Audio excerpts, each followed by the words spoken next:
So, Kurt, I heard through the grapevine this week that one of our customers had a check intercepted and the check was modified to the tune of $42,000 and it was cashed. What is the deal with that? Hey, all it takes is a couple of fancy chemicals and a check you grab out of a mailbox somewhere, erase what's written on it, and redo it. A lot of the printing that's coming off our printers today, that ink is not indelible. Mm. Fraudsters can modify that check, take it to the bank, and cash it for more than it was ever intended to be cashed for. Yeah, and I went out and I did a little research, and still check fraud is on the rise. We think of checks as something that we don't use as much anymore, but it's Hmm. still on the rise. People are stealing mailboxes, they're Yes. stealing keys, they're getting into mailboxes, and Lord knows what other things are going on to the tune of billions of dollars a year. It just so happens that one of our employees, his wife works for a bank, and they said they're doing like $200 million a year Hmm. in fraudulent payment Yes, intercepts. incredible. Holy It's mackerel. absolutely incredible. And the crazy part of it all is right. We try to do more and more electronically, but there's Hmm. those times where we have someone we need to write a check to. It's the only payment method that they can currently accept. Yep. You know, the, Yep. Yep. we're still stuck in that world today Hmm. where it is a form of doing business.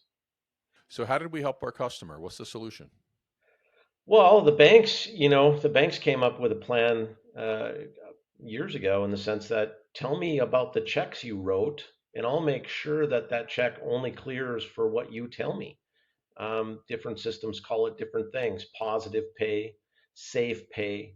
But ultimately, when we get done generating, a batch of payables or payroll checks in our ERP system, we send a file to the bank that says, "Hey, I paid Kurt $750. If that joker shows up and tries to cash it for $17,000, I want to know about it, right? Hmm. Don't cash the check." And that's ultimately what Safe Pay, Positive Pay does.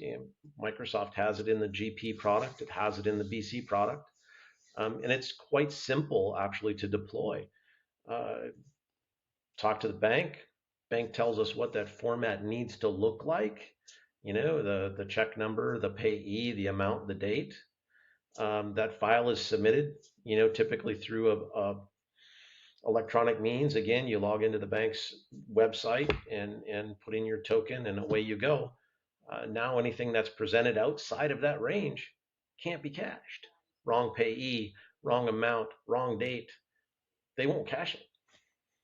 Well, it's nice to know that there's a solution out there, and it's nice to know that's the kind of thing that we can implement and we're experienced with. So, Absolutely. I truly feel for the customer. I mean, this on the heels of someone whose system was hacked and they didn't have backups, but these kind of things happen, and this is what we live every day, and that's why we're so grateful we have our talent. Thanks, my friend. You're welcome. You're welcome.